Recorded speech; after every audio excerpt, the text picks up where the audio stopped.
Kristen's here for to do non-surgical rhinoplasty, and she can explain what her concerns are about her nose a little bit. So tell me what you want to see different with your nose. Basically, what I'm looking to achieve is just more definition. I feel like it's very shallow here, and I don't really want to change the shape of my profile, but I do want the tip to be a little bit more pointed, Okay. just brought out, maybe, just so slightly, Okay. and just to build up the bridge a little bit so that it, is Just a more in little higher. proportion. Yeah. And Yeah. it's more proportion, symmetry with the rest of your face. Yes. Let me ask you something. That's something that Asians ask me a lot. Is when you wear sunglasses, do they balance on your nose or on your cheeks? It's on my cheeks. Okay. So that's one thing we want to fix. Yes. Okay, that's fine. It probably doesn't help that I have high cheekbones, Right. but it is very frustrating to not be able to wear sunglasses because they're constantly falling down. Okay. You've never had rhinoplasty? No. Right? Okay. No. So mainly what you want is more symmetry between your nose and your face. Not necessarily, you don't want a white nose or different nose. You just want it to be No. more in symmetry with your face. Correct. I've looked into getting plastic surgery and having an implant done, and it's really, I think that would completely change my facial structure, and I'm not looking for a big Caucasian nose. I want to keep my ethnic nature. I just want to enhance Okay. what I have. Okay. So in terms of what I think we should do is lift the bridge over here a little bit, and also extend, as you were saying, project the tip out a little bit more if we can. Don't want to give you a round tip, so I don't want to do it too much, but a little bit, and with a nose, the nice thing is that a few millimeters really makes a big difference. So even subtle changes, which is what this procedure is all about, Yes. can really make the difference between a nose that's in symmetry with the rest of the face and a nose that's not. And so that's what we want to do, is just bring this out a little bit, bring this up a little bit, and have this be a little bit better defined.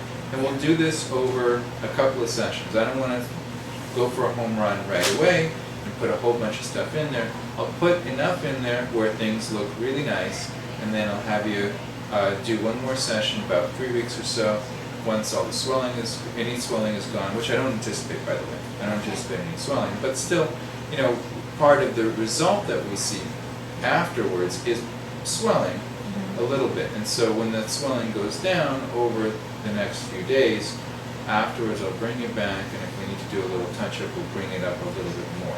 And then that'll be the final result. In terms of this procedure, we'll use Radiesse. I've used that on over 1,000 patients. It's really safe. There's no reactions, nothing like that. It's possible to get a little bruise. Chances are, even if you get one, which is pretty rare, it'll be small and you can cover it up. So that's not much of a problem. The only really, and maybe the only really other thing is redness, and that's something, again, that's temporary if it happens, and it's something you can cover up, and it usually, maybe for a day or two you get it and then it's gone. Tenderness afterwards is really pretty rare. It can happen that your nose is a little bit sensitive, especially around the tip. It's a little bit sensitive to when you touch it and stuff, but it's pretty rare that lasts for any appreciable period of time. So most people, it's just tender for maybe that day, because this is a sensitive area. And we're icing first, as we usually do, and I like to ice beforehand and also afterwards. Beforehand to constrict the vessels, to minimize the risk of bleeding. We're using Radiesse, and we're using a thin-walled 27-gauge needle, so the outside is 28 gauge and the inside is 27. And we'll go right ahead. Okay, go ahead and take that down. First thing I want to do is, you comfortable like that with your head back? First thing I want to do is lift up the bridge a little bit. So hold it, just like that. Okay. So we're gonna go in with the needle. We'll stick here. We're gonna go in with the needle. down to the above the periosteum, and I'm just going to inject. I'm keeping both fingers on either side of the bridge so that I know if the material is going off to one side or another. Now afterwards, I can mold it a little bit to make it right, make the radius be right in the place that I want it to be in. Okay? And I can always preview what I want by pushing my finger up, by pushing the skin up with my finger, and get a preview of what I want to see. So I'm going to see some more lift up here.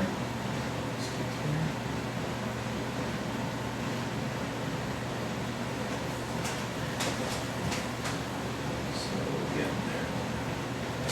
And what this does is also also lengthens the appearance of the bridge. Okay? Let's put some ice on this.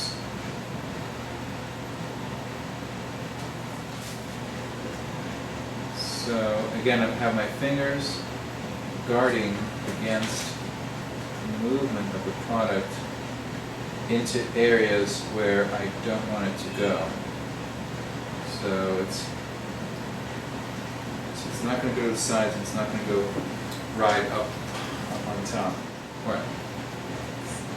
A little more over here.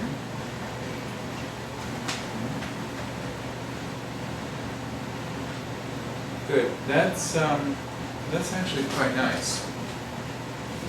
We've got nice elevation of the bridge, a little bit of elevation on the tip as well. So a little bit red, no bruising.